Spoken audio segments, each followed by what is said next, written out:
வேதத்தை தியானிக்கும் போது பரிசுத்த ஆவியானவர் நமக்குள் வருவார். பரிசுத்த ஆவியானவர் என்பவர் பிதா, குமாரன், பரிசுத்த ஆவியா இருக்கிறார். திருத்துவ தேவன். அவரே நமக்குள் வந்து நம்மை ஆளுகை செய்ய தொடங்குவார். அப்பொழுது நாம் சந்தோஷமாக, சமாதானமாக, நிம்மதியாக வாழ்வோம். வாழ்ந்து முடித்து கர்த்தருடைய ராஜ்யத்திற்குள்ளும் போவதற்கு நமக்கு வழி கிடைக்கும். நம்முடைய பிதாவாகிய தேவனுடைய அன்பும், ஆண்டவராகிய இயேசு கிறிஸ்துவின் கிருபையும், சமாதானமும் உங்கள் அனைவரோடும் கூட என்றென்றைக்கும் இருப்பதாக. தலைப்பு: நான் உன்னை விட்டு விலகுவதும் இல்லை, உன்னை கைவிடுவதும் இல்லை. உபாகமம் 5ஆம் அதிகாரம் 8ஆம் வசனம் முதல் 10ஆம் வசனம் வரை. இந்த வேத பகுதியில் கர்த்தருடைய கட்டளைகளை குறித்து தியானித்து வருகிறோம். கர்த்தர் தம் இருதயத்தில் உள்ள சில காரியங்களை நமக்கு வெளிப்படுத்தி இருக்கிறார். கர்த்தருக்கு பிரியமானது எது, கர்த்தருக்கு பிரியமில்லாத காரியம் எது என்பதை குறித்து நமக்கு சொல்லி இருக்கிறார். ஒரு தகப்பன் தன் பிள்ளைகளை தன் விருப்பப்படி வழி நடத்த விரும்புவது போல 10 மாதம் சுமந்து பெற்றெடுப்பது தாயின் கடமையாக இருக்கிறது. பின்பு அந்த பிள்ளைகளை போஷித்து பாதுகாத்து வளர்ப்பது பெற்றோர்களின் கடமையாக இருக்கிறது. அதை எல்லோரும் செய்கிறார்கள். அப்படி இருக்க நம்மை படைத்த சிருஷ்டிகர் அவர், நம் தேவன். பெற்றோர்களை காட்டிலும் மேலானவர். பெற்றோர்களை காட்டிலும் நாம் பெற்றோர்களோடு கர்த்தரை ஒப்பிட்டு பார்க்க கூடாதபடிக்கு அவ்வளவு பெரியவர். நம்முடைய சிருஷ்டிப்பில் அவ்வளவு பெரிய பங்கு அவருக்கு இருக்கிறது. அவரே நம் உருவத்தை, நம் நினைவுகளை, நம்முடைய குணங்களை, நம்முடைய திறமைகளை, அறிவு, ஆயுட்காலம், பிறப்பு, இறப்பு எல்லாவற்றையும், நாம் பரலோகத்திற்கு செல்ல வேண்டுமா அல்லது நரகத்திற்கு செல்ல வேண்டுமா, இது எல்லாவற்றையும் கர்த்தரை முடிவு செய்து இந்த உலகத்திற்கு ஒவ்வொரு மனிதனையும் அனுப்புகிறார். நாம் காலூன்றி நிற்க தரையையும் இந்த பூமியை கொடுத்தவர். நாம் வாழ்வதற்கு ஏற்ற தட்பவெட்ப நிலைகளை கொடுத்தவர். செடி கொடிகளை கொடுத்தவர். ஆகாரத்தை கொடுக்கிறவர். வாழ்நாள் முழுவதும் நமக்கு நம் கூட இருந்து வாழும்படியாக மிருகங்கள், பறவைகள், மற்ற மனிதர்கள், உறவுகள், இப்படி எல்லா காரியத்தையும் கர்த்தரே நிர்ணயித்து நமக்கு கொடுத்திருக்கிறார். அப்படி எல்லா விஷயங்களையும் நமக்கு கொடுத்து அண்ட சராசரத்தையும் படைத்து கொடுத்து நம் வாழ்க்கைக்கு பிற்காலத்திற்கு ஏதோ ஒன்றை நமக்கு பயன்படுத்துவதற்காக ஆண்டவர் நம்மை உருவாக்கி இருக்கிறார், சிருஷ்டித்திருக்கிறார். அப்படி இருக்க அவருக்கு நாம் இப்படி வாழ வேண்டும் என்றும் சொல்லும் உரிமை அவருக்கு உண்டு. அவர் சொல்லுகிறார், நாம் இவ்வுலக வாழ்க்கையில் சமாதானமாக, நிம்மதியாக வாழ்வதற்கான வழியை கர்த்தர் சொல்லுகிறார். நாம் எப்படி வாழ்ந்தால் இவ்வுலக வாழ்க்கையில் நல்லவர்களாகவும், வல்லவர்களாகவும், வெற்றி பெறுகிறவர்களாகவும், அதே சமயத்தில் நீதி தவறாதவர்களாகவும் வாழ்வதற்கான வழியை கர்த்தர் நமக்கு கற்றுக் கொடுத்திருக்கிறார். அந்த வழிதான் இந்த 10 கட்டளைகள் என்பது. அதில் கர்த்தர் சொல்லி இருக்கிறார், இவ்வுலக வாழ்க்கையில் சமாதானமாய் வாழ்வதற்கு வழி என்ன? அதற்கு ஒரே வழி, பொல்லாத பிசாசுகளுக்கு நம் வாழ்க்கையில் இடம் கொடுக்க கூடாது. பொல்லாத ஆவிகளை நம் வாழ்க்கையில், நம் வீட்டில், நம் குடும்பத்தில் ஏற்றுக்கொள்ள கூடாது. சரி, அதை ஏற்றுக்கொள்ளாமல் இருக்க வேண்டும் என்றால் என்ன செய்ய வேண்டும்? முழு விளக்கமான செய்திகளை இப்பொழுது பார்ப்போம். இது வாழ்க்கையின் மிக மிக ஆதாரமான, மிக மிக முக்கியமான ஒரு தலைப்பாக இருக்கிறது. இந்த கட்டளையை நாம் தியானிப்பதற்கு முன்பாக, மனித பிறப்பிற்கு முன்பு ஆதி காலத்தில் பரலோகத்தில் என்ன நிகழ்ந்தது என்பதை தெரிந்து கொள்வோம். எசேக்கியேல் 28ஆம் அதிகாரம், ஏசாயா 14ஆம் அதிகாரம், இந்த 2 அதிகாரங்களையும் நாம் வாசித்து பார்க்கும்போது பல ரகசியங்கள் இருக்கிறது. இதில் புதைந்து கிடக்கிறது. ஒரு கடலளவு ரகசியங்கள் அதில் இருக்கிறது என்றாலும் நம்மால் முடிந்தவரை முண்டு எடுத்துக் கொள்வோம் அதனுடைய ரகசியங்களை. அதில் கர்த்தர் பிசாசு என்றால் யார், அவன் ஏன் மனிதனை தொட வேண்டும் போன்ற காரியங்களுக்கான விளக்கங்களை இந்த வேத பகுதியில் கொடுக்கப்பட்டிருக்கிறது. இன்னும் நிறைய பகுதிகளில் இருக்கு. ஆதியாகமம் 1ஆம் அதிகாரம், யோபு 1ஆம் அதிகாரம், வெளிப்படுத்தல் போன்ற பல இடங்களில் வேதத்தில் சொல்லப்பட்டிருந்தாலும், மிகாயா தீர்க்கதரிசியின் காலத்தில் சொல்லப்பட்டிருக்கிற சம்பவங்கள் போன்ற காரியங்கள் அதிகமாக வேதத்தில் இருக்கிறது என்றாலும், குறிப்பிட்ட வெளிப்படையாக சொல்லப்பட்டிருக்கிறது போன்ற ஒரு காரியம் இந்த 2 வேத பகுதியை நாம் ஆதாரமாக இன்று எடுத்துக்கொள்வோம். இந்த வேத பகுதியில் கர்த்தர் சொல்லியிருக்கிறார். அந்த வசனத்தை முழுவதும் ஆராய்ந்து பார்க்கும்போது நமக்கு புரிகிற கருத்து என்னவென்றால், மனிதனின் பிறப்பிற்கு முன்பாக பரலோகத்தில் ஒரு மிகப்பெரிய தேவதூதர் கூட்டம் இருந்திருக்கிறது. கேரும் என்னும் தேவதூதர் கூட்டம் ஒன்று இருந்திருக்கிறது. அதன் தலைவனின் பெயர் லூசிபர். இந்த தேவதூதனும் அவனை சேர்ந்த கூட்டத்தையும் பற்றியான விளக்கத்தை இந்த இடத்தில் கொடுக்கப்பட்டிருக்கிறது. இதில் நாம் கவனிக்க வேண்டிய காரியம், அந்த நேரத்தில் மனிதனின் பிறப்பிற்கு முன்பாகவே, இந்த உலகத்தில் செடி கொடிகள் வெளிச்சம் இதெல்லாம் வருவதற்கு முன்பாகவே நடந்த சம்பவங்கள் என்னவென்றால், அங்கு இருந்த பரலோகத்தில் பலவிதமான தேவதூதர் கூட்டங்கள் இருக்கிறது. இதை நாம் வேத பகுதிகள் பல இடங்களில் பார்க்கலாம். வெளிப்படுத்தல் 10ஆம் அதிகாரத்தில் வானம் அளவுக்கு உயரமான ஒரு தேவதூதர் இருந்தார் என்று சொல்லப்பட்டிருக்கிறது. ஆஹ் மத்தேயு சுவிசேஷ புஸ்தகத்தில் மரியாள் அம்மாவிடம் வந்து பேசின கேப்ரியல் தூதனை பற்றி சொல்லப்பட்டிருக்கிறது. பெதஸ்தா குளத்தில் வந்து இறங்கி தண்ணீரை கலக்கின ரஃபேல் இனத்தை சேர்ந்த தேவதூதரை பற்றி சொல்லப்பட்டிருக்கிறது. எசேக்கியேல் 1ஆம் அதிகாரத்தில் பார்க்கும்போது கேருபீன்களை பற்றி சொல்லப்பட்டிருக்கிறது. எரேமியா தீர்க்கதரிசியின் காலத்தில் பார்க்கும்போது அவருடைய வாழ்க்கையில் நடந்த சம்பவங்களை சொல்லும் போது செராபீன்களை பற்றி சொல்லப்பட்டிருக்கிறது. இப்படியாக பலவிதமான தேவ தூதர்கள் இருக்கிறார்கள். ஆதியாகமம் 6ஆம் அதிகாரத்தில் தேவ குமாரர்கள் என்று எண்ணப்பட்டவர்கள் இருந்தார்கள் என்று சொல்லப்பட்டிருக்கிறது. இப்படி பலவிதமான தேவ தூதர் கூட்டம் பரலோகத்தில் இருந்தது என்று வேதத்தில் நமக்கு கொடுக்கப்பட்டிருக்கிறது. இப்படி கொடுக்கப்பட்ட ஒரு தேவதூதர், எல்லா அதிகமான தேவதூதர் கூட்டம் இருக்கும் பொழுதும் கர்த்தருக்கு அடுத்தபடியாக எல்லா தேவதூதர் கூட்டத்திற்கும் மேன்மையான உயர்ந்த ஸ்தானத்தில் வைக்கப்பட்ட ஒரு தேவதூதர் கூட்டம் இருந்தது. அதற்கு பெயர் கேரூப். அந்த தேவதூதரின் தலைவன் லூசிபர் என்ற ஒரு தேவதூதன். இப்படி கர்த்தர் படைத்து வைத்திருந்தார். அந்த தேவதூதனுக்கு அந்த லூசிபருக்கு கர்த்தர் பல அதிகாரங்களை கொடுத்தார். அவரே சிருஷ்டித்தார், உருவாக்கி படைத்தார். தமக்கு அடுத்த ஸ்தானத்தில் அந்த இடத்தில் இந்த லூசிபரை வைத்திருந்தார். அவன் மிகுந்த பூரண அழகுள்ளவனாக, மிகப்பெரிய பராக்கிரமசாலியாக, கர்த்தருடைய ரகசியங்களை அறிந்தவனாக கர்த்தர் அந்த இடத்தில் வைத்திருந்தார். அவன் அப்படி வாழ்ந்து கொண்டு கர்த்தரை துதித்து கொண்டு ஆராதித்து கொண்டு கர்த்தருடைய சமூகத்தில் பரலோகத்தில் வாழ்ந்த தேவதூதன். அந்த லூசிபர் அவன் தன் இருதயத்தில் மேட்டிமை கொண்டான் என்று எசேக்கியேல் 28, எசாயா 14 இந்த பகுதிகளில் சொல்லப்பட்டிருக்கிறது.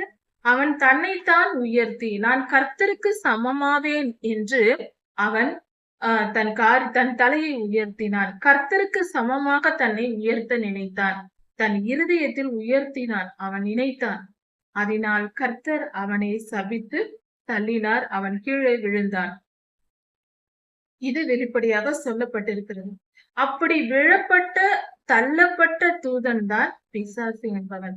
கர்த்தருடைய கரத்தால் தேவதூதனாக பரலோகத்தின் உயர்ந்த ஸ்தானத்தில் வைக்கப்பட்டிருந்த ஞானமான வல்லமை நிறைந்த ஒரு தேவ தூதர் கூட்டம் தான் இந்த பிசாசின் கூட்டம்.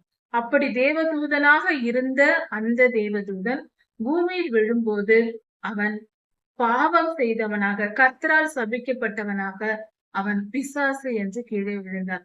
ஆனால் அவன் விழுந்தவன் பூமியில் தள்ளப்பட்டான் என்றாலும் அதற்கு பின்பாக கர்த்தருக்கும் அவனுக்கும் இடையில் ஏதோ பேச்சுவார்த்தை நடந்திருக்கிறது. அது நமக்கு வெளிப்படையாக வேதத்தில் சொல்லப்படவில்லை. ஆனால் அதற்கான ஆதாரங்கள் யோசித்து பார்க்கும்போது தெளிவாக புரியும். அப்படி இருக்கும்போது மனிதனை கர்த்தர் அவனுடைய ஸ்தானத்தில் வைப்பதற்காக, அவன் தள்ளப்பட்டு விட்டான், அந்த இடத்தில் தன்னோடு கூட இருப்பதற்காக லூசிபருக்கு பதிலாக மனிதனை கர்த்தர் படைத்தார். அதனால்தான் கர்த்தர் தம்முடைய சாயலாகவே மனிதனை படைத்தார். ஆதியாகமம் 1ஆம் அதிகாரத்தில் சொல்லப்பட்டிருக்கிறது. அவர் தம்முடைய சாயலாக தமக்கு பிள்ளைகளாக ஆதாமையும் ஏவாளையும் படைத்து இந்த பூமியில் மனித இனம் பெருக வேண்டும் என்று விரும்பினார். அதன் இடையில் ஒரு சோதனையையும் வைத்தார். தம் அன்பை மனிதனுக்கு புரிய வைக்கும்படியாக அவனுக்கு ஒரு சோதனைக்காக அந்த நன்மை தீமை அறியும் கனியை சாப்பிடக்கூடாது என்று சொல்லி அந்த ஏதேன் தோட்டத்தில் வைத்தார். அவர் வைத்ததற்கான நோக்கம் நாம் கீழ்ப்படிதல் உள்ளவர்களாக இருக்க வேண்டும் என்பதற்கே. ஆனால் ஏவாளம்மா இந்த சாத்தான் நுழைந்து பேசியதும் அவர்கள் கர்த்தருடைய வார்த்தையை மறந்து, அந்த கர்த்தருடைய வார்த்தையை நினைக்காமல் சாத்தானின் பேச்சை நம்பி அதை புசித்ததினால் இவ்வுலகத்திற்கு பாவம் வந்தது. அந்த பாவத்தின் விளைவாக இந்த பூமியில் பொல்லாத சாத்தானின் அதிகாரம் வந்தது. பரலோகத்திலிருந்து தள்ளப்பட்ட அவன் பூமியின் மேல் அதிகாரத்தை பெற்றுக்கொண்டு இன்று மனிதனை ஆண்டு கொண்டிருக்கிறான். இந்த மனித இனத்தை அவன் ஆண்டு கொண்டு இருக்கிறான். ஆனால் ஒன்று, இந்த உலகத்தில் உள்ள எல்லா மனிதர்களையும் ஆளும் வல்லமை அவனுக்கு உண்டு. எப்பொழுது என்றால் அவனை நாம் வணங்கும் போது, அவனை நாம் தெய்வமாக ஏற்றுக்கொண்டால் அவன் ஆளுகை செய்ய வந்து விடுவான்.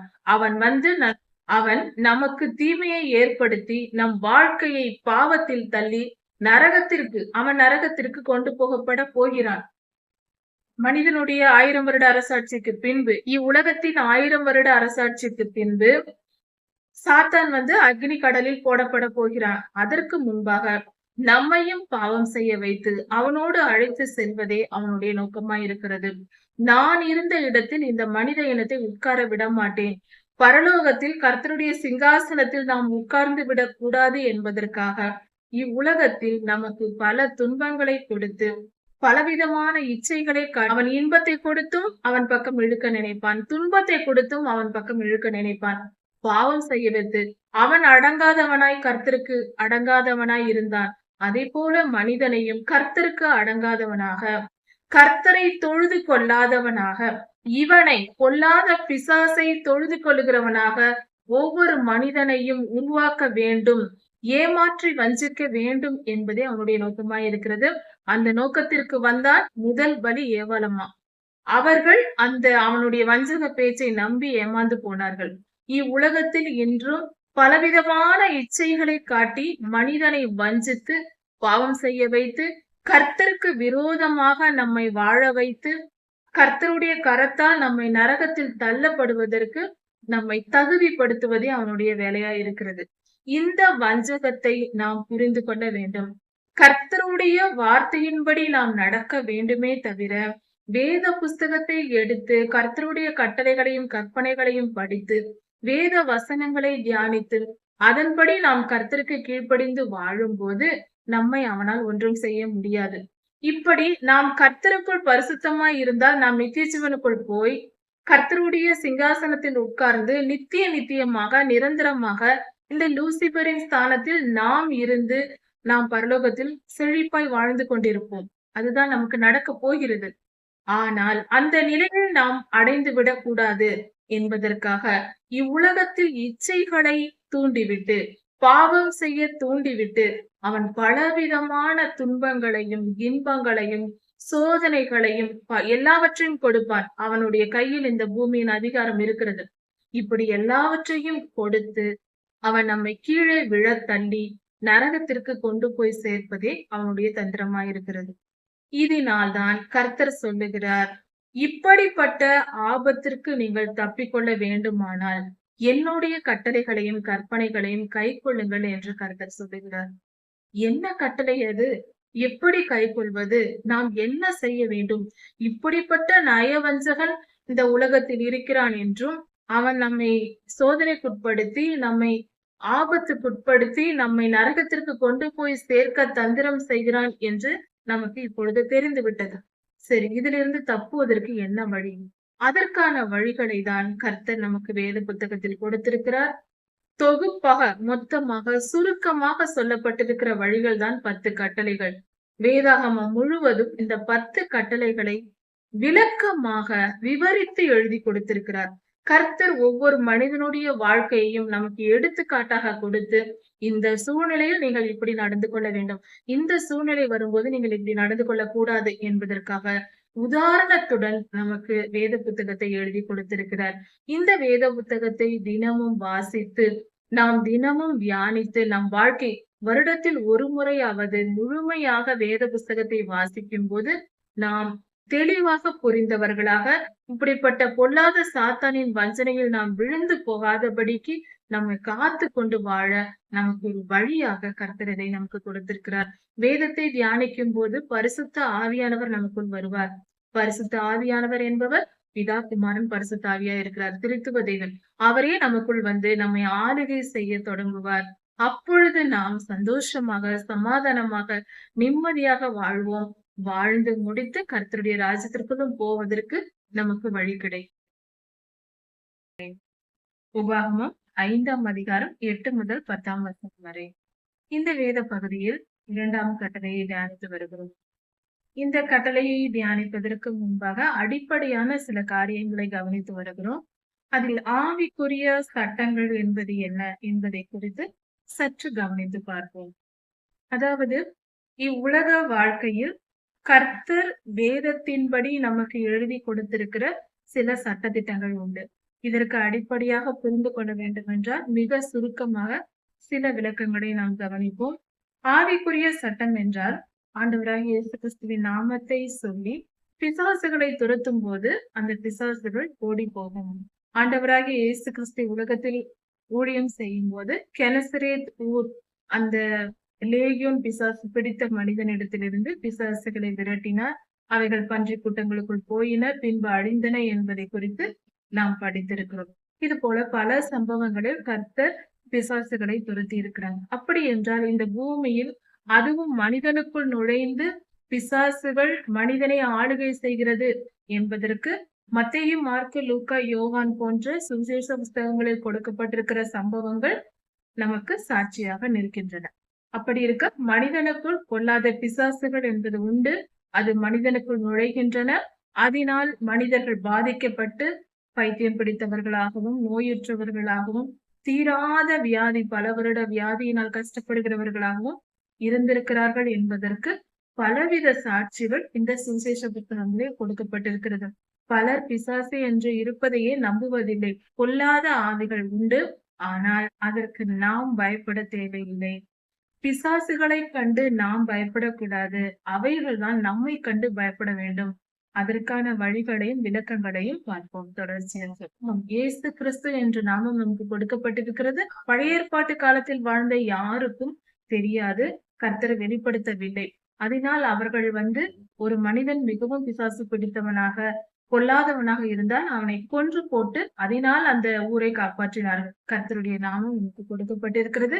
இவ்வுலக வாழ்க்கையில் நம்மால் அதை செய்ய முடியும். அதாவது மனிதனுக்குள் இருக்கிற கொல்லாத ஆவிகளை விரட்ட கர்த்தருடைய பிள்ளைகளால் கண்டிப்பாக அதை செய்ய முடியும். இப்படி பிசாசுகளை துரத்த வேண்டும். முதலில் பிசாசுகள் ஒரு மனிதனுக்குள் எப்படி வருகின்றன என்பதை குறித்து நாம் தெரிந்து கொள்வோம். ஒரு மனிதன் எந்தவித பாவத்திற்கு இடம் கொடுக்கிறானோ அது சம்பந்தப்பட்ட ஆவிகள் வரும். அதாவது மனிதனுடைய குணம் பெருமைப்படுகிறதாக அவனிடத்தில் குணம் இருந்து அவன் ஒரு காரியத்தை குறித்து பெருமைப்பட்டால் அந்த பெருமையின் ஆவி அவனுக்குள் நுழையும். ஒரு மனிதன் பொய்யை விரும்பி பொய் பேசுகிறவனாக அதிகமாய் பொய் பேசுகிறவனாக தெரிந்தால் அந்த மனிதனுக்குள் பொய்யின் ஆவி நுழைவதற்கு வாய்ப்பு இருக்கிறது. இது ஆவிக்குரிய சட்டம், கர்த்தர் எழுதி கொடுத்திருக்கிற சட்டம். மனிதன் எந்தவித பாவம் செய்கிறானோ அதற்கு அந்த செயலுக்கு உரிய பொல்லாத ஆவிகள் அந்த மனிதனுக்குள் நுழையலாம். ஒரு மனிதன் பொய்யே பேசாதவனாய் இருந்தால் அவனுக்குள் பொய்யின் ஆவி நுழையவே முடியாது. இதை பொறுத்து பார்க்கும்போது மனிதனுக்குள் ஒரு பிசாசு நுழைகிறது என்றால் அதை வா வா என்று கதவை திறந்து வைத்து அழைப்பது அந்த மனிதனே. வேறு யாரும் அந்த மனிதனுக்குள் பொல்லாத ஆவிகளை அனுப்பிவிடுவதில்லை. சிலர் சொல்லலாம், பொல்லாத ஆவிகளை ஏவி விட்டார்கள், அது நடந்தது இது நடந்தது என்று.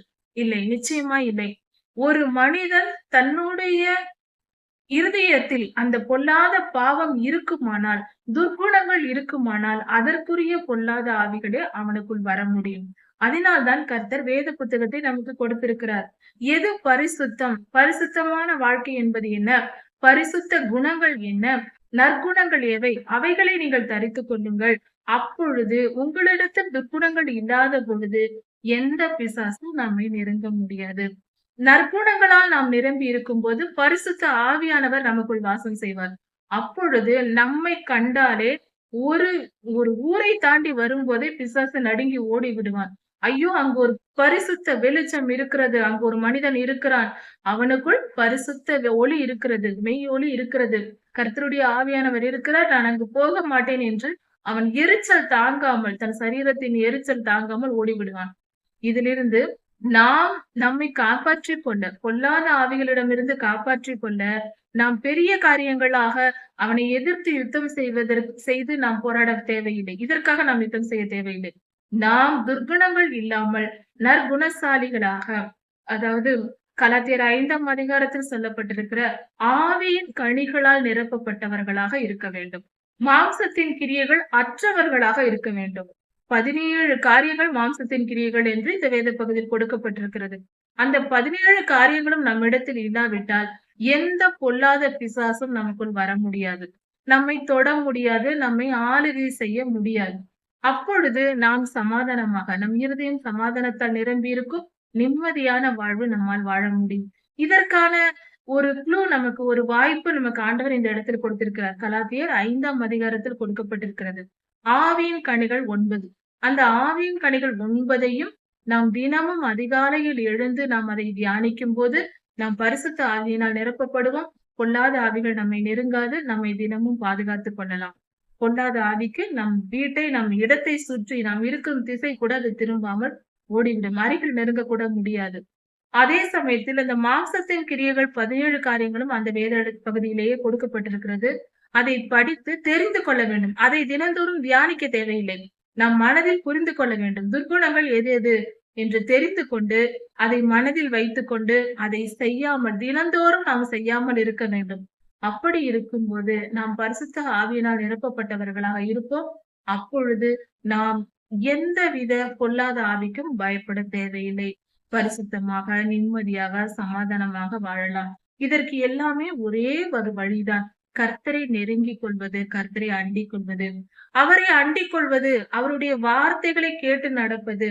இதைதான் இந்த உபாகமம் 5ஆம் அதிகாரம் 8 முதல் 10 வசனங்கள் வரைக்கும் சொல்லப்பட்டிருக்கிறது. என்னையன்றி வேற தேவர்களை நீ உனக்கு உண்டாக்க வேண்டாம். அவைகளை நமஸ்கரிக்கவும் சேவிக்கவும் வேண்டாம் என்று கர்த்தர் சொல்லியிருக்கிறார். நமஸ்கரித்தல் என்றால் என்ன? சேவித்தல் என்றால் என்ன? இப்பொழுது நாம் பார்த்தோம். பிசாசுகளுக்கு நாம் துர்குணசாலியா இருந்தால் பிசாசுகள் நம்மை அண்டிக் கொள்ளும் என்று. பிசாசு நமக்குள் வருவதற்கு முதலில் காரணம் நாம் பாவம் செய்திருக்க வேண்டும்.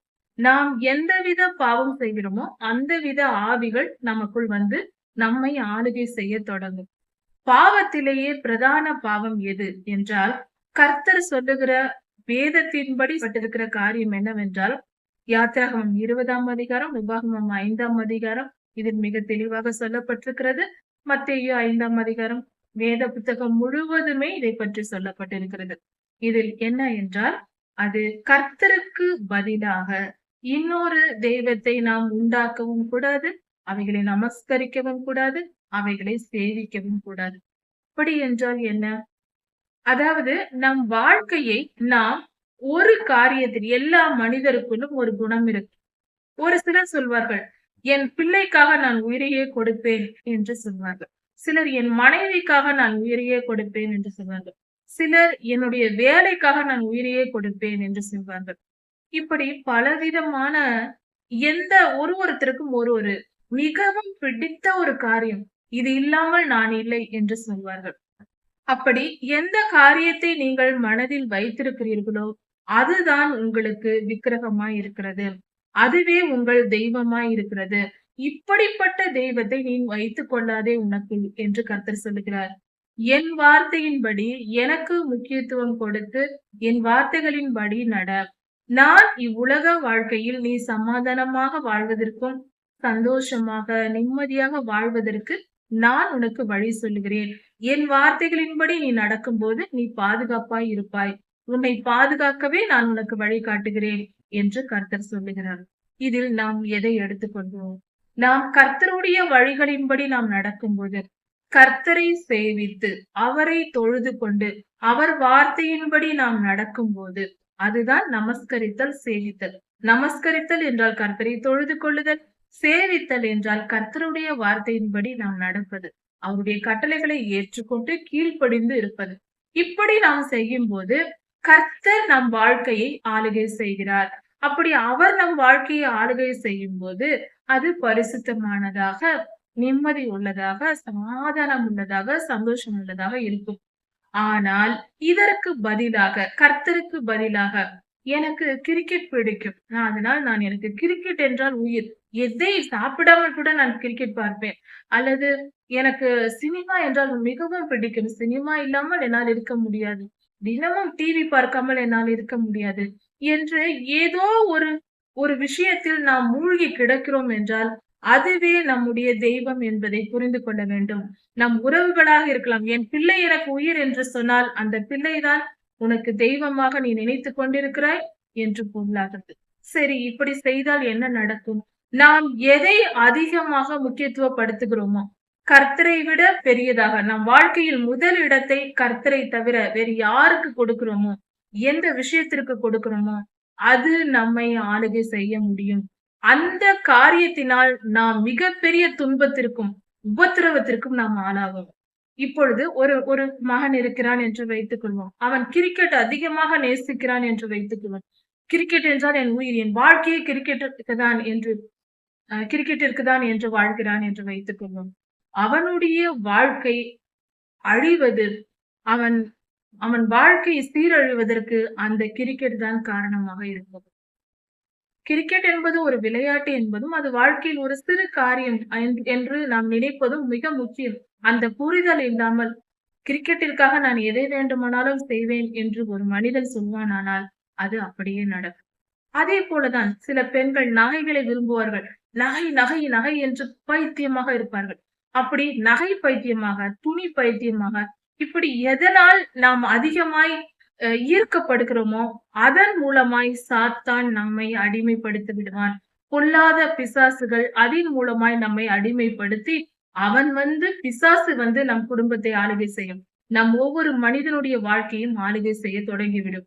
அதனால் எந்த காரியத்திற்கும் நாம் முதலிடத்தை கொடுக்காமல் எல்லாவற்றையும் ஒதுக்கி வைத்துவிட்டு கர்த்தருக்கு முதலிடத்தை கொடுத்து தினமும் வேதம் வாசிப்பேன், ஜெபிப்பேன், கர்த்தருடைய வழியில்தான் தினமும் வேதம் வாசிப்பேன், ஜெபிப்பேன், கர்த்தருடைய வழிகளில் தான் நான் நடப்பேன் என்று நிதானமாக எப்பொழுதும் நாம் இருந்தால் நம்முடைய வாழ்க்கையில் எந்தவித ஆபத்தும் இல்லாமல் எல்லாவித சௌக்கியத்துடனும் ஒரு குறைவும் இல்லாமல், நகைக்கும் குறைவு இருக்காது, பொழுதுபோக்குக்கும் குறைவு இருக்காது. பொழுதுபோக்கு என்பது சந்தோஷத்திற்காக தான். அந்த சந்தோஷத்தை கர்த்தரே நம் இருதயத்தில் பொங்கி வழியும்படியாக உண்மையான பரிபூரண சந்தோஷத்தை நமக்கு கொடுப்பார். அப்படி சமாதானத்துடன் நம்மால உலக வாழ்க்கையை வாழ முடியும். நித்திய ஜீவனையும் சுதந்திரித்துக் கொள்ள முடியும். இந்த எரிகிற நரகாக்கினைக்கு தப்பிக்கொள்ள முடியும். இப்படி நம் வாழ்க்கையில் எதை முதலிடமாக கொள்ளுகிறோமோ அதுவே நமக்கு தெய்வமாய் இருக்கிறது. நம்மை படைத்த சிருஷ்டிகர்த்தாவான தெய்வம், அவர் உண்மையான ஜீவனுள்ள தேவன். அவரே நம் வாழ்க்கையை ஆள வேண்டும். அவருக்கே நம் வாழ்க்கையில் முக்கியத்துவம் கொடுக்க வேண்டும். அப்படி இருக்கும்போது அவரை நாம் தெய்வமாக கொண்டு அவருக்கு பிரியமாய் நாம் நடக்கும்போது நமக்கு ஒரு குறைவும் வராமல் சமாதானத்துடன் வாழ முடியும். எந்த பிசாசுகளும் நம்மை நெருங்க முடியாது. நமக்கு எவ்வித தீமையையும் செய்ய முடியாது. இதை நாம் புரிந்து கொண்டு நடந்து கொள்வோம். கர்த்தர் நம்மோடு இருக்கிறார். நாம் செய்ய வேண்டியது ஒன்றே. தினந்தோறும் முதலில் கர்த்தரை நாம் தொழுது கொள்ள வேண்டும். கண் விழித்ததும் கர்த்தருக்கு ஸ்தோத்திர பலிகளை ஏறெடுத்து ஆவியின் கனிகளை தியானித்து அதன் பின்பு வேத வசனத்தை ஒரு வசனமாவது படித்துவிட்டு கர்த்தருக்கு முதலிடம் கொடுத்துவிட்டு பின்பு நம் வேலையை நாம் தொடங்கும் போது அது நமக்கு மிகுந்த பலனுள்ளதாக இருக்கும். இப்படி செய்யும் போது நாம் நமக்கு பிரியமான எந்த காரியத்திற்கும் அதிக முக்கியத்துவம் கொடுப்போம். நேரம் இல்லை என்று சொல்வதெல்லாம் பிடிக்காத காரியத்திற்கு நாம் சொல்லுகிற சாக்கு போக்குகள். உண்மையாக நமக்கு ஒரு விஷயம் பிடித்ததென்றால் அதை எந்த நேரத்திலும் எவ்வளவு பிஸியாக இருந்தாலும் நாம் செய்வோம். இது மனித இயல்பு, எல்லா மனிதர்களுக்கும் உள்ள இயல்பு. அதனால் அதனால்தான் கர்த்தர் சொல்லுகிறார், என்னிடத்தில் அன்பு கூர்ந்து என் கட்டளைகளையும் கற்பனைகளையும் கை கொள்ளும் போது நான் உங்களுக்கு ஆசீர்வாதத்தை தருவேன், 1000 தலைமுறை வரைக்கும் உங்களுக்கு இரக்கம் செய்வேன் என்று சொல்லி இருக்கிறார். உபாகமம் 5ஆம் அதிகாரம் 8ஆம் வசனம் முதல் 10ஆம் வசனம் வரை. இந்த வேத பகுதியில் எனக்கு பதிலாக ஒரு சிலையையோ மற்ற உலக காரியங்களையோ மற்ற மனிதர்களையோ எனக்கு விரோதமாக தெய்வமாக தொழுது கொள்ளவும் நமஸ்கரிக்கவும் சேவிக்கவும் வேண்டாம் என்று கர்த்தர் சொல்லி இருக்கிறார். இப்படி செய்வது கர்த்தருக்கு விரோதமான பகையாய் இருக்கிறது. கர்த்தர் சொல்லி இருக்கிறார். இப்படிப்பட்டவர்களை குறித்து இந்த வேத பகுதியிலேயே சொல்லப்பட்டிருக்கிறது, என்னை பகைக்கிறவர்களை குறித்து என்று. இப்படி செய்வது கர்த்தரை எதிர்ப்பதற்கு சமம். அப்படி என்றால் கர்த்தரை எதிர்க்கிற எதிரியான எப்பொழுதும் கர்த்தருக்கு விரோதமாய் எதிர்த்து நிற்கிற பிசாசானவனின் சேனையில் நாம் இருக்கிறோம் என்று பொருளாகிறது. இது பிசாசிற்கு துணை போவதாக, அவனோடு சேர்ந்த கூட்டமாக நம்மை அடையாளப்படுத்தும் கர்த்தருடைய பார்வையில். அதனால் கர்த்தருக்கு விரோதமாக எந்த காரியத்தையும் நாம் விக்கிரகமாக்க கூடாது. நம்முடைய உறவினர்களையோ அல்லது நமக்கு பிரியமான பொழுதுபோக்கு அம்சங்களையோ அல்லது பண ஆசையோ பெருமையோ புகழையோ சுயநலத்தையோ எதுவுமே எனக்கு கர்த்தரை விட மிக முக்கியமானது என்று சொல்லக்கூடாது. அப்படி நம் மனதில் எதையும் வைத்துக் கொள்ளக்கூடாது. நம் மனதில் கர்த்தரை தவிர வேற எந்த காரியத்திற்கும் முதலிடத்தை கொடுக்க கூடாது. அப்படி கொடுத்தால் நாம் கர்த்தரை பகைப்பதாக பொருளாகிறது. இந்த வேத பகுதியில் அப்படிதான் கர்த்தர் நமக்கு சொல்லிக் கொடுத்திருக்கிறார். என்னை பகைப்பதும் எனக்கு மேலாக ஒரு விஷயத்தை நம் மனதில் உன்னுடைய மனதில் நினைப்பதும் சரி என்று கர்த்தர் சொல்லுகிறார். அப்படி என்றால் நாம் அதாவது சினிமா பார்ப்பது, கிரிக்கெட் பார்ப்பது, பொழுதுபோக்கு அம்சங்கள், விளையாட்டுகள், மற்ற விளையாட்டுகளை கவனிப்பது, எப்பொழுது பார்த்தாலும் ஒரு நாளில் நாம் விழித்திருக்கிற நேரம் முழுவதும் நாம் எதை அதிகமாக நேசித்து நினைக்கிறோம், விருப்பத்தோடு நாம் இணைக்கிறோம், நாம் எதை அதிகமாக விரும்புகிறோம், நம் வாழ்க்கையில் எந்த காரியத்தையாவது அதிகமாய் நேசிக்கிறோமா, அல்லது எந்த மனிதரையாவது அதிகமாய் நேசிக்கிறோமா, அல்லது ஏதாவது ஒரு பொருளை அதிகமாய் நாம் நேசிக்கிறோமா? கர்த்தரை தவிர நாம் எதை அதிகமாய் நேசிக்கிறோமோ அதுவே நமக்கு விக்கிரகமாய் இருக்கிறது. அப்படி பார்க்கும்போது நம் வாழ்க்கையில் ஒவ்வொரு நாளும் நாம் அதிகமாய் கர்த்தரிடத்தில் அன்பு கூர்ந்து, அதாவது மனப்பூர்வமாய் கர்த்தரை நினைப்பது. 24 மணி நேரமும் திருச்சபையிலிருந்து ஆராதனை செய்து கொண்டிருந்தாலும் நம் மனதில் இருக்கிற விருப்பம் எங்கே இருக்கிறதோ அதுதான் நமக்கு விக்கிரகமாய் இருக்கும். நாம் கர்த்தரையே நினைத்து கொண்டிருந்தால் நம்மளுடைய நினைவுகள், நம்மளுடைய நினைவில் விருப்பங்கள் கர்த்தர் மேல் இருக்க வேண்டும். நாம் விருப்பத்தோடு கர்த்தரை அதிகமாய் நாம் நினைத்தால் நாம் பரிசுத்தவான் என்று பொருள். அப்படியே வைத்துக் கொள்ளலாம்.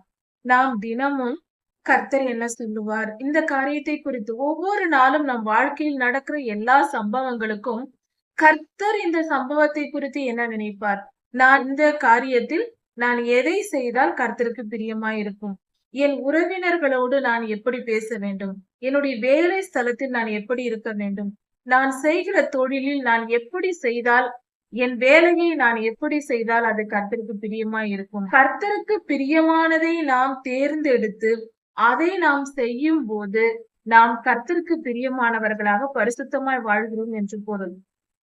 இவ்வுலகத்தில் 2 வழிதான், நடுநிலை என்று ஒன்று கிடையாது. அதாவது பரிசுத்த பாதை அல்லது பாவத்தின் பாதை. நடுவில் எந்த பாதையிலும் நாம் செல்ல முடியாது என்பதை புரிந்து கொள்ள வேண்டும். சிலர் நினைப்பார்கள், நான் பரிசுத்தமாகலாம் இல்லை, அதற்காக நான் பாவியாகவும் இல்லை என்று. பொய், அது தவறு.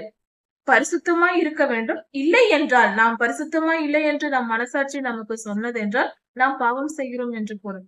இரண்டிற்கும் நடுநிலையில் என்று ஒன்று இல்லை. ஒருவேளை சொல்லலாம், நான் பரிசுத்தமாய் வாழ முயற்சித்துக் கொண்டிருக்கிறேன், நான் பாவத்தை விட்டு விலகி கொண்டு பரிசுத்தம் அடைந்து கொண்டிருக்கிறேன் என்று சொல்லலாம். அதில் தவறில்லை. ஆனால் நம் மனதின் விருப்பம் பரிசுத்த பாதைக்கு வந்து விட்டது. அப்படி என்றால் அது சரியானதே, நாம் பரிசுத்தவான்கள் என்றே சொல்லலாம். நம் மனம் எப்பொழுது பரிசுத்தத்தை நேசிக்க தொடங்கி விட்டதோ அப்பொழுதே நாம் பரிசுத்தவான்கள் தான். அதில் எந்த மாற்று கருத்தும் இல்லை. நம் மாம்சத்தில், நம் ஆத்துமாவில் பாவ கரைகள் இருக்கலாம், இல்லை என்று சொல்லவில்லை, இருக்கலாம். அது நம்முடைய முடிவு நாள் வரைக்கும் இருக்கும். அது கொஞ்சம் கொஞ்சமாக மறையும், நாம் மனம் திரும்பும் வேகத்திற்கு ஏற்ப. அதில் தவறில்லை. ஆனால் நம் ஆவி அப்பொழுதே சுத்திகரிக்கப்பட்டு விடுகிறது. அப்படி என்றால் நாம் பரிசுத்தவான் என்று தாராளமாக சொல்லலாம், தவறு கிடையாது. பாவத்தை நேசிக்காத மனம் பரிசுத்த மனம்.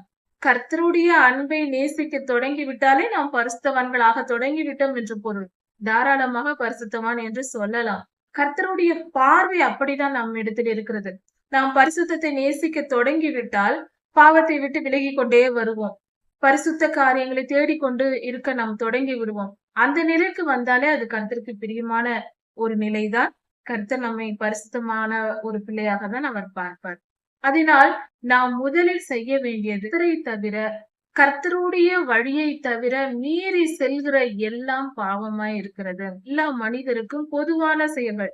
உண்பது, உடுப்பது, உறங்குவது போன்ற எல்லா காரியங்களும் பொதுவானதுதான். அப்படி இருக்க பரிசுத்தவான்கள் என்றால் உண்ணாமல் இருக்க முடியாது, உறங்காமல் இருக்க முடியாது. எல்லாம் சரிதான். ஆனால் எல்லா செயல்களிலும் பரிசுத்தமாய் நாம் செயல்பட வேண்டும். சாப்பிடும் ஆகாரத்திலும் பரிசுத்தம் வேண்டும். உடுத்தும் உடையில் பரிசுத்தம் வேண்டும். நாம் உறங்குகிற உறக்கத்தில் கூட பரிசுத்தம் வேண்டும். இதெல்லாம் எப்படி செய்வது? அதுதான் கர்த்தருடைய வழி. அதைதான் வேத புத்தகத்தில் கர்த்தர் நமக்கு கற்றுக் கொடுக்கிறார். பரிசுத்தமாய் வாழ்கிற மனம், நிம்மதியுள்ள மனம், அதை தேடுங்கள் என்று சொல்லுகிறார். நாம் கர்த்தரை தொழுது கொண்டு அவரை சேவிப்பது. கர்த்தரை தொழுது கொள்ளுவது என்றால் என் வாழ்க்கை உம்முடைய கையில் என்று அர்ப்பணித்து, கர்த்தரிடத்தில் அர்ப்பணித்து அவருடைய ஆளுகையை முழுமையாக நம் வாழ்க்கையில் ஏற்றுக்கொள்வது. என்னை நீர் ஆளுகை செய்யும் என்று முழுமையாய் ஏற்றுக்கொள்வது. சேவிப்பது என்றால் நாம் கர்த்தரை சேவிப்பது. அப்படி என்றால் அவருக்கு கீழ்ப்படிந்து அவர் வார்த்தையின்படி நாம் நடப்பது. கர்த்தரின் வார்த்தையின்படி நாம் வாழ்வது. அதுதான் கர்த்தரை சேவிப்பது. அப்படி கர்த்தரை தினந்தோறும் தொழுது கொண்டு அவருக்கு கீழ்ப்படிந்து அவருடைய கட்டளைகளின்படி வாழ்கிற வாழ்க்கை என்பது பரிசுத்தமான வாழ்க்கை. அது மிக மிக சுலபமான வாழ்க்கை. நாம எதையும் தேர்ந்தெடுக்க தேவையில்லை. நாம குழப்பிக் கொள்ள தேவையில்லை. இது நன்மையா அது நன்மையா என்று ஆராய தேவையில்லை. நேராக எந்த காரியத்திலும் எல்லா விஷயத்திலும் அப்பா நான் என்ன செய்ய வேண்டும் என்று கேட்டு ஜெபித்து அதன்படி நாம் செய்ய வேண்டியதுதான். அது மிக சுலபமானது. கர்த்தரிடம் பேச தெரியாது என்று சொல்ல தேவையில்லை. நாம் முதலில் கர்த்தரிடத்தில் நம் விண்ணப்பங்களை எல்லாம் சொல்லி ஜெபித்து கர்த்தாவே ஆண்டவரே எனக்கு வேத வசனத்தின் மூலம் எனக்கு பதில் தாரும் என்று கேட்டு வேத வசனத்தை எடுத்து முதலில் நம் கண்ணில் படுகிற அந்த வசனத்தை படித்து பார்த்தால் நம் மனதில் நாம் என்ன செய்ய வேண்டும், இந்த காரியத்தை குறித்து என்ன செய்ய வேண்டும் என்பதை மிக தெளிவாக கர்த்தர் அதில் கொடுத்திருப்பார். அந்த வசனத்தில் நமக்கு கொடுக்கப்பட்டிருக்கும். அதை நாம் தியானித்துக் கொண்டே அந்த நாள் முழுவதும் நம் வாழ்க்கையை நகர்த்தலாம். இப்படி செய்யும் போது நமக்கு எந்தவித குழப்பம் இருக்காது. சில நேரங்களில் நமக்கு நெருக்கடியான நேரம் வருமானால் அந்த வசனம் நமக்கு உணர்த்திவிடும். காலையில் நாம் வசனத்தை படிக்கும் போதே கர்த்தர் நமக்கு எச்சரிப்பை கொடுத்து விடுவார். அதனால் நாம் தெளிவாக கொஞ்சம் அமைதியாக இருந்து நிதானித்துக் கொண்டு ஜெபத்தோடு ஆயத்தப்பட்டு அந்த நாளில் அந்த பிரச்சனைகளில் இருந்து நாம் தப்பித்துக் கொள்ள நமக்கு வழி கிடைக்கும். அவரை தொழுது கொள்ளாமல் அவரை சேவிக்காமல் நாம் வேறு காரியங்களை தொழுது கொண்டு சேவித்துக் கொண்டிருந்தால் கர்த்தர் நமக்கு எதிரியாய் இருப்பார். அப்படி என்றால் நாம் எதற்கு பிறக்காமலேயே இருக்கலாம். அப்படி ஒரு நிலை ஏற்படும். தேவையில்லை. நமக்கு கர்த்தருக்கு கீழ்ப்படிந்து இருப்போம். எப்பொழுதும் கர்த்தரை ஏற்றுக்கொள்வோம். அடுத்ததாக கர்த்தர் இப்படிப்பட்ட கர்த்தருக்கு விரோதமாய் செயல்படுகிறவர்களை குறித்து என்ன சொல்லுகிறார்? 3ஆம் 4ஆம் தலைமுறை வரைக்கும் நான் விசாரிப்பேன் என்று சொல்லுகிறார். அதாவது நம்முடைய தலைமுறையிலிருந்து 3, 4 தலைமுறை வரைக்கும் கர்த்தர் ஒவ்வொருவரையும் அதில் வருகிற நம் வம்சத்தை நியாயம் தீர்ப்பார் என்று சொல்லப்பட்டிருக்கிறது.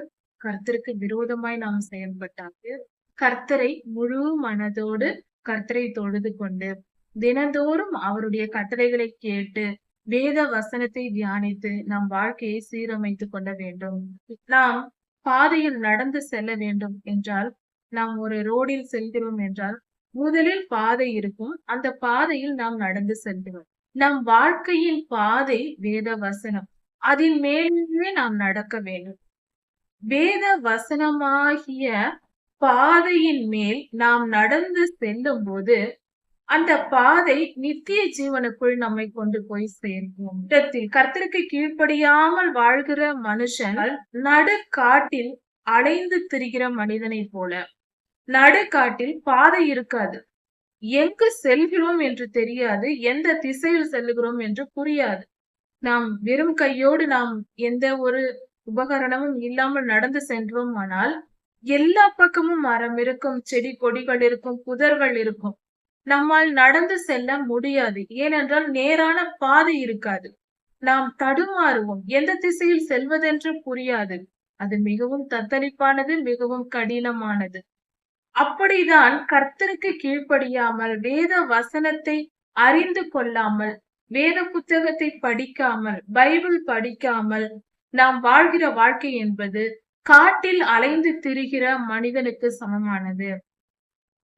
வேத வசனத்தை தினந்தோறும் தியானித்து கர்த்தருடைய வேத வசனங்களை கற்று அறிந்து நாம் வாழ்கிற வாழ்க்கை என்பது ஒரு தெளிவான தார் போடப்பட்ட ஒரு நல்ல பாதையில் நாம் நடந்து செல்வதற்கு ஒப்பானது.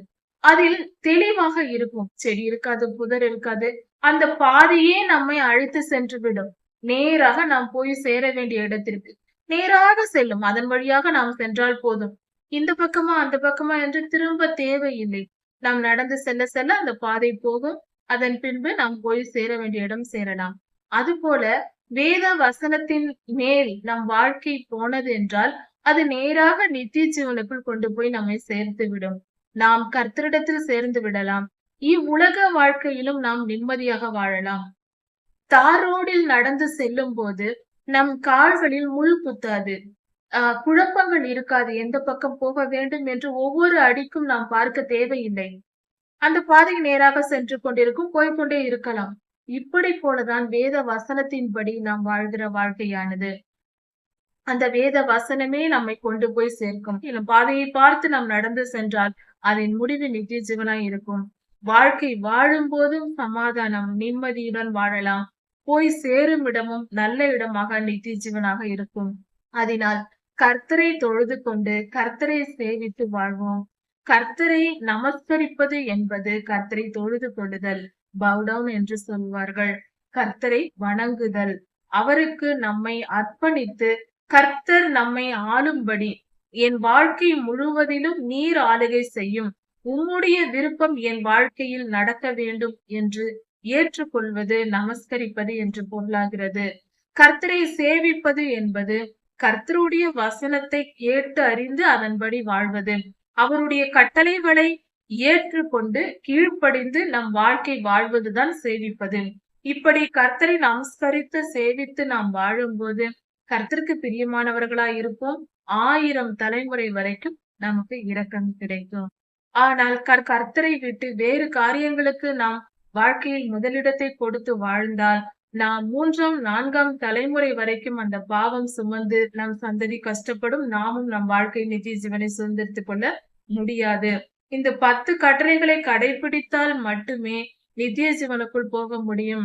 10 கட்டளைகள் இல்லாமல் நித்திய ஜீவனுக்குள் போகவே முடியாது. இந்த 10 கட்டளைகள் அடங்கிய உடன்படிக்கை பெட்டியின் மேல் இந்த பூமியிலும் கர்த்தருடைய ரத்தம், ஆண்டவராகிய இயேசு கிறிஸ்துவின் ரத்தம் தெளிக்கப்பட்டிருக்கிறது. பரலோகத்திலும் அந்த ரத்தம் தெளிக்கப்பட்டிருக்கிறது. ஆண்டவராகிய இயேசு கிறிஸ்துவின் சிலுவை மரணத்திற்கு பின்பு. இதற்கான ஆதாரம் வெளிப்படுத்தல் புத்தகத்திலும் இருக்கிறது.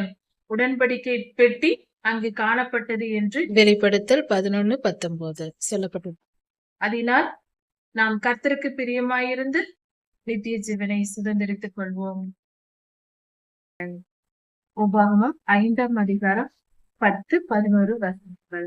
இந்த வேத பகுதியில் கர்த்தர் நம் வாழ்க்கையின் எல்லா காரியங்களையும் நம்மை முழுமையாய் ஆளுகை செய்கிற அதிகாரியாக கர்த்தரை ஏற்றுக்கொண்டு நம்மை கர்த்தருக்கு அர்ப்பணித்து அவருடைய வார்த்தையின்படி, அவருடைய கட்டளைகளின்படி, வேத வசனத்தின்படி, வேத வசனமாகிய பாதையின் மேல் நம் வாழ்க்கையை நடத்தும் போது, அப்படி நாம் அவர் வழிகளில் நடக்கும் போது அவர் நம்மை பாதுகாத்து நம் தேவனாய் இருந்து நம்மை வழிநடத்த வல்லவராய் இருக்கிறார். நான் அப்படி செய்வேன் என்று கர்த்தர் சொல்லுகிறார். நீங்கள் எனக்கு ஜனமாய் இருப்பீர்கள். அப்படி அவரை ஏற்றுக்கொண்டு நாம் அவருக்கு கீழ்ப்படிந்து வாழும்போது நாம் கர்த்தருடைய ஜனங்களாய் இருப்போம் என்று கர்த்தர் சொல்லுகிறார். இப்படி நாம் கர்த்தருக்கு கீழ்ப்படிந்து இருக்கும் போது, அவரிடத்தில் அன்பு கொண்டு அவர் கட்டளைகளையும் கற்பனைகளையும் கை கொள்ளும் போது, ஒரு மனிதன் அப்படி நடந்தால் அந்த மனிதனுடைய தலைமுறை 1000 தலைமுறை வரைக்கும் நான் இரக்கம் செய்வேன் என்று கர்த்தர் சொல்லுகிறார். ஒரு மனிதன் கர்த்தரை ஏற்றுக்கொண்டு கீழ்ப்படிந்து பரிசுத்தமாய் வாழும்போது அவனுடைய சந்ததி முழுவதும் ஆசீர்வதிக்கப்படுகிறது. 1000 தலைமுறை வரைக்கும் அந்த மனிதனுக்கு ஆசீர்வாதம் கிடைக்கிறது, அதன் பலன் கிடைக்கிறது. அப்படி பார்க்கும்போது மனிதர்கள் நாம் அதிகமாய் உழைத்து, கடினமாக உழைத்து, அதிக பணம் சேர்த்து, என் பிள்ளைகள் நன்றாக இருக்க வேண்டும், என் பிள்ளைகளின் எதிர்காலம் நன்றாக இருக்க வேண்டும், அவர்கள் வசதியாக வாழ வேண்டும், என் பேர பிள்ளைகள் வாழ வேண்டும் என்று நல்ல மனிதர்கள் தன் பிள்ளைகளுக்காகவும் தன் பேர பிள்ளைகளுக்காகவும் சொத்து சேர்த்து வைப்பார்கள். கடினமாய் உழைப்பார்கள். தங்கள் வாழ்நாளையே அதற்காக பாடுபட்டு செலவழித்துக் கொண்டிருப்பார்கள். இப்படிப்பட்டவர்களை நாம் உலகத்தில் பார்க்கலாம். ஆனால் இப்படி பணம் சேர்த்து சொத்து சேர்த்து வைக்கும்போது ஓரிரு தலைமுறைகள் அதை அனுபவிக்க முடியும். எப்படி என்றாலும் அடுத்தடுத்த 3-4 தலைமுறைக்கு மேல் என்ன ஆகும் என்று நமக்கு தெரியாது. ஒருவேளை நம் பிள்ளைகளோ பேர பிள்ளைகளோ அல்லது வேறு அடுத்த தலைமுறையிலாவது அந்த சொத்து சுகங்கள் அழிந்து போகலாம், வீணாகி போகலாம், எப்படியாவது ஏமாற்றப்படலாம் அல்லது செலவழிந்து போகலாம். ஆனால் கர்த்தரை ஏற்றுக்கொண்டு அவருடைய வார்த்தையின்படி நாம் வாழும்போது, கர்த்தருக்கு பிரியமாய் நாம் வாழும்போது 1000 தலைமுறை வரைக்கும் அதன் பலன் கிடைக்கும். ஆசீர்வாதம் நிலைத்திருக்கும். கர்த்தருடைய இரக்கத்தை நாம் பெற்றுக்கொள்ளலாம் என்று சொல்லும்போது இது எவ்வளவு பெரிய மகா பெரிய சொத்தாக இருக்கிறது, எவ்வளவு வல்லமையுள்ள சொத்தாய் இருக்கிறது. இப்படிப்பட்ட சொத்தை சம்பாதித்து வைப்பதே கர்த்தருக்கு பிரியமானது. நம் சந்ததியை நாம் நேசிப்பதற்கு அடையாளமாய் இருக்கிறது. நாம் ஒருவர் மனம் திருந்தினால் நமக்கு பின்வரும் 1000 சந்ததிகள் ஆசீர்வதிக்கப்படும் என்று சொல்லும் போது இது எப்படிப்பட்டதா இருக்கிறது. பணம், பொருள், நிலங்கள், நகைகள் எதை வாங்கி வைத்தாலும் அவை எல்லாம் அழிந்து போகும், செலவழிந்து போகும், தீர்ந்து போகும் அல்லது கொள்ளையடிக்கப்பட வாய்ப்புண்டு. இப்படிப்பட்ட காரியங்கள் இருக்கிறது. பாதுகாக்க முடியாமல் விட்டுவிட்டால் தொலைந்து போகும். ஆனால் கர்த்தருடைய கீழ்ப்படிதல், கர்த்தருக்கு நாம் கீழ்ப்படிந்து நடக்கும் போது நம்முடைய 1000 தலைமுறையினர் அதன் பலனை அனுபவிப்பார்கள், கர்த்தருடைய இரக்கத்தை பெற்றுக் கொள்வார்கள் என்று சொல்லும் போது இதைவிட பெரிய சொத்து எதுவாய் இருக்க முடியும். இப்படிப்பட்ட சொத்தை நம் தலைமுறைகளுக்கு நாம் சேர்த்து வைக்க வேண்டும். அதற்கு நாம் செய்ய வேண்டிய காரியம் என்ன? வேத புத்தகத்தை எடுத்து, பைபிளை எடுத்து தினந்தோறும் வாசித்து அந்த வசனத்தின்படி நாம் வாழ்க்கையை அமைத்துக் கொள்ள வேண்டும். கர்த்தர் நமக்கு கொடுத்திருக்கிற கட்டளைகள் நாம் எல்லாட்களிலும், அக்காலத்திலும் இக்காலத்திலும் எக்காலத்திலும் எதிர்காலத்திலும் கூட நம்மால் கடைபிடிக்க கூடிய காரியமே. நம்முடைய பிள்ளைகளுக்கு நாம் ஒரு வேலையை கொடுக்கிறோம் என்றால் நம் பிள்ளைகளால் அதை செய்ய முடியுமா? ஒரு பாரத்தை தருகிறோம் என்று வைத்துக் கொண்டால் இவ்வளவு பெரிய பாரத்தை என் பிள்ளைகள் சுமப்பார்களா என்று யோசித்துதான் நாம் அவர்களுக்கு அந்த பாரத்தை கொடுப்போம், அந்த வேலையை கொடுப்போம். செய்ய முடியுமா என்று யோசித்துதான் செய்வோம். அப்படி இருக்க மனுஷர்களாகிய நமக்கே நம் பிள்ளைகள் எவ்வளவு செய்ய முடியுமோ அதற்கேற்ற வேலைகளை கொடுப்போம். கடினப்படுத்தி கஷ்டப்படுத்த மாட்டோம். நமக்கே அந்த அளவுக்கு ஞானம் இருந்தால், அறிவிருந்தால் கர்த்தர் எவ்வளவு பெரியவர், அவர் எவ்வளவு நல்லவர், நம்மை காட்டிலும் அவர் நல்லவர், நம்மை காட்டிலும் அவர் நல்லவராய் இருக்கிறார். அப்படி இருக்க அவர் நம்மால் சுமக்க கூடாத பாரத்தை நமக்கு கொடுக்க மாட்டார். இவ்வுலக வாழ்க்கையில் சுலபமாக வாழ்வதற்கும் நாம் பரிசுத்தமாய் வாழ்வதற்கும் ஏற்ற கட்டளைகளையே கர்த்தர் கொடுத்திருக்கிறார். அவைகள் சுலபமானவைகளே, கஷ்டமானவைகள் அல்ல. ஒரு மனிதன் ஒரு கடையில் சென்று திருடி ஒரு பொருளை எடுத்து வருவது என்பது மிகவும் கடினமான செயல். அதற்கு பதிலாக நீதியின்படி ஒரு பணத்தை கொண்டு போய் கொடுத்து அதன் பொருளை வாங்கி வருவது நீதியின் செயல். இது சுலபமானது. அதே போலதான் தவறான வாழ்க்கை என்பது கடினமானது, கஷ்டமானது. பாவம் செய்வது கடினமான செயல், பரிசுத்தமாய் வாழ்வது சுலபமானது. இப்படிப்பட்ட சுலபமான வழிகளையே கர்த்தர் நமக்கு சொல்லுகிறார். உண்மையை பேசுவதற்கு யோசிக்க தேவையில்லை, ஞாபக சக்தி தேவையில்லை. உள்ளதை உள்ளதென்றும் இல்லதை இல்லதென்றும் நாம் சொல்லிவிட்டு சுலபமாக சென்று விடலாம். பொய் பேச வேண்டும் என்றால் அதிக கடினப்பட்டு நாம் யோசித்து என்ன சொல்லலாம், ஏது சொல்லலாம் என்று ஆராய்ந்துதான் சொல்லுவார்கள். அதனால் அது மாறி மாறி வரும். சில நேரம் மாட்டிக்கொள்வார் அப்படி பொய் பேசுகிறவர்கள். அதுபோல தவறான எல்லா காரியங்களும் கடினமானவைகளே. கர்த்தருக்கு கீழ்ப்படிந்து பரிசுத்தமாய் வாழ்வது என்பது சுலபமானது. கர்த்தர் என்ன சொல்லுகிறாரோ அதை நாம் செய்துவிட்டு போகிறோம். நமக்கு இதில் பாரம் இல்லை, குழப்பம் இல்லை. என்ன செய்வது என்று நாம் தேடி ஆராய்ந்து நம் மூளையை போட்டு கசக்கி பிழிய வேண்டிய அவசியம் இல்லை. கர்த்தர் நமக்கு என்ன வேலையை கொடுத்திருக்கிறாரோ, எந்த இடத்தில் இருக்க சொல்லுகிறாரோ ஜெபித்து கேட்டு தெரிந்து கொண்டு செய்வது என்பது மிக மிக சுலபமானது. அதாவது ஒரு அலுவலகம் இருக்கிறது என்றால் சாதாரண ஒர்க்கர்கள் என்ன செய்வார்கள்? மேனேஜர், பெரிய அதிகாரிகள் சொல்வதை செய்துவிட்டு அவர்கள் சென்று விடுவார்கள். அவர்களுக்கு மன உளைச்சல் அதிகம் இருக்காது. ஆனால் இந்த பெரிய பொறுப்பு வகிக்கிற அதிகாரிகள் என்ன செய்வார்கள்? அவர்கள் எல்லாவற்றையும் யோசித்து முடிவெடுக்க வேண்டும். அவர்கள் சற்று குழப்பம் அடைவதும் டென்ஷன் ஆவதும் அதிகமாக இருக்கும். அவர்கள் மன உளைச்சல் அவர்களுக்கு அதிகமாக இருக்கும் அதிகாரிகளுக்கு. ஏன்? அவர்களாக அந்த முடிவுகளை எடுக்க வேண்டும். ஆனால் சிறிய வேலையில் எளிமையான வேலை செய்கிற வேலையாட்கள் பார்த்தால் அவர்கள் சொல்வதை செய்துவிட்டு அந்த நேரம் முடிந்ததும் போய்க்கொண்டே இருப்பார்கள். அவர்களுக்கு அந்த அளவுக்கு மன உளைச்சல் இருக்காது. இதுதான் காரணம். அதுபோல நாம் எளிமையானவர்களாக கர்த்தரிடத்தில் தாழ்த்தி அவரிடத்தில் கேட்டு தெரிந்து கொண்டு நாம் சுலபமாக வாழ்ந்துவிட்டு போகலாம். அதுவே சரியான வாழ்க்கை. நாமாக யோசித்து செய்கிற காரியங்கள் தவறாக முடிய வாய்ப்புண்டு. ஆனால் கர்த்தருடைய வழிகளோ நிரந்தரமானது, சுலபமானது, சரியானதும் கூட பரிசுத்தமான வழியாக இருக்கிறது. அதை நாம் கடைபிடிக்க வேண்டும். இப்படி செய்யும் போது நாம் கர்த்தருக்கு பிரியமானவர்களாய் இருக்கிறோம். அடுத்தது 11வது வசனம். கர்த்தருடைய நாமத்தை வீணிலே வழங்காதிருப்பாயாக என்று சொல்லப்பட்டிருக்கிறது. 1 சாமுவேல் 17ஆம் அதிகாரத்தில் பார்க்கும்போது தாவீது ஐயாவின் இடத்தில் அவர் சிறுவராய் இருக்கும் போது கோலியாத் என்ற பெலிஸ்தனை எதிர்த்து போரிடுகிறார். அந்த நேரத்தில் அந்த கவன் கற்களை எறிந்து கோலியாத்தை கொள்கிறார். அதற்கு காரணம் என்ன? பெலிஸ்தனான அந்த கோலியாத் இஸ்ரவேலின் சேனையை நிந்தித்தான், கர்த்தருடைய நாமத்தை தூஷித்தான், கர்த்தரின் ஜனங்களை தூஷித்தான், கர்த்தரை தூஷித்தான். அதனால் பரிசுத்த ஆவியானவர் இஸ்ரவேலின் ஜனங்களின் மேல் பரிசுத்த ஆவியானவர் இருந்தார். பரிசுத்த ஆவியானவருக்கு விரோதமாக இஸ்ரவேலின் சேனையை அவன் நிந்தித்ததினால் தாவீது ராஜா அவனை கல்லெறிந்து கொண்டார். கர்த்தருடைய ஆவியானவரே தாவீதின் ராஜாவின் மேல் இறங்கி அந்த கோலியாத்தை கொன்று போட்டார். இதிலிருந்து நாம் தெரிந்து கொள்ள வேண்டிய காரியம், கர்த்தருக்கு விரோதமாக கர்த்தருடைய நாமத்தை தூஷிக்க கூடாது. லேவியராகமம் 24ஆம் அதிகாரத்தில் ஒரு சிறுவன் கர்த்தரை தூஷிக்கிறான், கர்த்தரை நிந்திக்கிறான். அப்படிப்பட்ட அந்த சிறுவனை பிடித்து மோசே ஐயா கொண்டு வந்து பிடித்து வைத்துக் கொண்டு கர்த்தரிடத்தில் அவனுக்கு என்ன தண்டனை கொடுக்க வேண்டும் என்று கர்த்தரிடத்தில் கேட்கும் போது கர்த்தர் அவனை கல்லெறிந்து கொள்ளுங்கள் என்று சொல்லுகிறார். இதிலிருந்து கர்த்தரை தூஷிப்பது, அவருடைய நாமத்தை வீணாக நாம் பயன்படுத்துவது, கர்த்தருடைய நாமத்திற்கு மகிமை உண்டாகும்படியே நாம் வாழ வேண்டும். அதற்கு பதிலாக கர்த்தருடைய பெயரை கெடுக்கும்படியாக கர்த்தருடைய நாமத்தை திட்டுவது, கர்த்தருடைய பெயரை திட்டுவது, கர்த்தருடைய பிள்ளைகளை திட்டுவது, அல்லது கர்த்தருடைய நாமத்தை நாமே தூஷிக்கிறது, இப்படிப்பட்ட காரியம் செய்கிறவர்கள் நித்தியமாக நிரந்தரமாக அக்கினி கடலிலே தள்ளப்படுவார்கள். அவர்களுக்கு நரகம் நிச்சயம். இதை புரிந்து கொள்ள வேண்டும். கர்த்தருடைய நாமத்தை வீணிலே வழங்காதிருப்பாயாக என்பது 3ஆம் கட்டளையாக கர்த்தர் கொடுத்திருக்கிறார். அதனால் கர்த்தருடைய நாமத்தை நம் வாயினாலும் வீணிலே வழங்கக்கூடாது.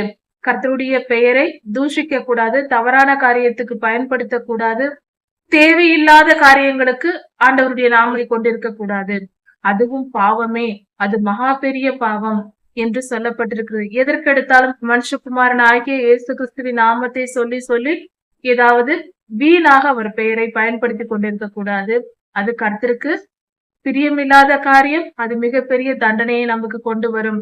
அதே போல கர்த்தருடைய நாமம் தரிக்கப்பட்ட கர்த்தருடைய பிள்ளைகள் என்று சொல்லுகிற நாம் நம் வாழ்க்கையில் செய்கிற நற்காரியங்கள் கர்த்தருக்கு மகிமை உண்டாக்கும். நாம் பாவம் செய்தால், பிறரை காயப்படுத்தினால், நம் கர்த்தருக்கு பிரியமில்லாத காரியங்களை நாம் பாவ வழியில் நடந்தால் அது கர்த்தருடைய நாமத்தை தூஷிப்பதற்கு சமமாகும். அதனால் நமக்கு நிச்சயமாக கஷ்டங்கள் வரும். கர்த்தர் நம்மை அடிப்பார். அதனால் பயந்து கர்த்தருடைய பிள்ளைகளாகிய நாம் கர்த்தருடைய நாமத்தை வீணிலே வழங்காமல் பரிசுத்தமாய் வாழ வேண்டும். அப்படி வாழும்போது கர்த்தருடைய ஆசீர்வாதத்தை பெற்றுக் கொள்ளலாம். அப்படி கர்த்தருடைய நாமத்தை தூஷிக்கிற மனிதனுக்குள் பொல்லாத அந்தி கிறிஸ்துவின் ஆவி இருக்கிறது. இதை எப்படி புரிந்து கொள்ளலாம் என்றால், நமது ஆண்டவராகிய இயேசு கிறிஸ்து சிலுவையில் அறையப்படுவதற்கு கொண்டு போவதற்கு முன்பே ஏரோது ராஜா அவனுக்குள்ளாக அந்தி கிறிஸ்துவின் ஆவியை அவன் பெற்றிருக்கிறான். அதனால்தான் கர்த்தருக்கு விரோதமாக, ஆண்டவராகிய இயேசு கிறிஸ்துவுக்கு விரோதமாக அவன் தூஷிக்கிறான். இதை நாம் இந்த இடத்திலும் பார்த்து கொள்ளலாம். கர்த்தரை தூஷிக்கிற எவனும் அந்தி கிறிஸ்துவின் ஆவியால் நிரப்பப்பட்டவன். இதற்கு உதாரணமாக வெளிப்படுத்தல் 12-13 இந்த அதிகாரங்களில் கொடுக்கப்பட்டிருக்கிறது. கர்த்தருடைய நாமத்தை, அதாவது பரலோகத்தில் இருக்கிற பரிசுத்தவான்களை அந்தி கிறிஸ்துவின் ஆவி தூஷித்தது என்று சொல்லப்பட்டிருக்கிறது. இதையே நாம் புரிந்து கொள்ள வேண்டும், அந்த மிருகம் தூஷித்தது என்று. அதனால் பொல்லாத அந்தி கிறிஸ்துவின் ஆவியை இப்படி தூஷிக்க செய்யும். அதனால் கர்த்தரையோ கர்த்தருடைய பிள்ளைகளையோ கர்த்தருடைய ஊழியத்தையோ எந்நேரத்திலும் நாம் தூஷித்து விடக்கூடாது. கர்த்தருடைய நாமத்தை வீணாக பயன்படுத்தி விடக்கூடாது. எந்த தேவையும் இல்லாமல் கர்த்தருடைய நாமத்தை, இயேசு கிறிஸ்துவின் நாமத்தை பயன்படுத்தக்கூடாது. இதையும் நாம் புரிந்து கொண்டு வாழ்வோம். கர்த்தருக்கு பயந்திருப்போம். அதனால் கர்த்தருடைய ஆசீர்வாதத்தை பெற்றுக் கொள்ளலாம். கர்த்தருக்கு கீழ்ப்படியாமல் இருந்தால் நாமே நமக்கு நியாய தீர்ப்பை வரவேற்றுக் கொள்வோம். கர்த்தர் நம்மை பாதுகாக்கவே விரும்புகிறார். அதனால் நாம் அவருக்கு கீழ்ப்படிந்து நடந்து அவருக்கு பிரியமானவர்களாய் வாழ்ந்து நாம் நித்திய ஜீவனை சுதந்திரித்துக் கொள்ளுகிறவர்களாய் இருப்போம். இந்த 10 கட்டளைகளில் ஒரு கட்டளையை கூட நாம் தவறக்கூடாது. 10 கட்டளைகளுக்கும் நாம் கீழ்ப்படிந்து வாழ்ந்தால் மட்டுமே கர்த்தருடைய ராஜ்யத்திற்குள் பிரவேசிக்க முடியும். உடன்படிக்கை 10 கட்டளைகள் என்பது வெளிப்படுத்தும். இதை குறித்து உடன்படிக்கை பெட்டி பரலோகத்தில் திறக்கப்பட்டது என்று சொல்லப்பட்டிருக்கிறது. இது பழைய ஏற்பாட்டோடு முடிவதல்ல. வெளிப்படுத்தல் காலமாகிய இந்த காலமும் இனி வரக்கூடிய காலத்திலும் தொடரக்கூடிய காரியம். 10 கட்டளைகளை அடிப்படையில் தான் கர்த்தருடைய மலை உபதேசங்களும் இருக்கிறது. அதனால் நியாய பிரமாணங்கள் முடிந்தது. ஆனால் 10 கட்டளைகள் எப்பொழுதும் எல்லா காலத்திற்கும் பொதுவானது. அதனால்தான் ஆண்டவராகிய இயேசு கிறிஸ்துவின் ரத்தம் இந்த பூமியிலும் உடன்படிக்கை பெட்டியின் மேல் ஆண்டவராகிய இயேசு கிறிஸ்துவின் சிலுவை மரணத்தின் போது தெளிக்கப்பட்டது. அவருடைய காலுக்கு கீழேயே அந்த பெட்டி இருந்தது, உடன்படிக்கை பெட்டி. அப்பொழுது ரத்தம் சிந்தப்பட்டது, அதன் மேல் தெளிக்கப்பட்டது. அதே போல பரலோகத்திலும் ஆண்டவராகிய இயேசு கிறிஸ்து பரமேறி சென்று அங்கு உடன்படிக்கை பெட்டியின் மேல் ரத்தத்தை செலுத்தினார். உடன்படிக்கை என்பது நிரந்தரமானது, அது முடிவு பெறுவதில்லை. அதனால் 10 கட்டளைகளின் கை கொண்டு நடப்பது மிகவும் அவசியம். இல்லை என்றால் நித்திய ஜீவனுக்குள் பிரவேசிக்க முடியாது. கர்த்தர் உங்களை ஆசீர்வதிப்பாராக. இதன் தொடர்ச்சியை அடுத்த செய்தியில் பார்க்கலாம். மாரநாதா.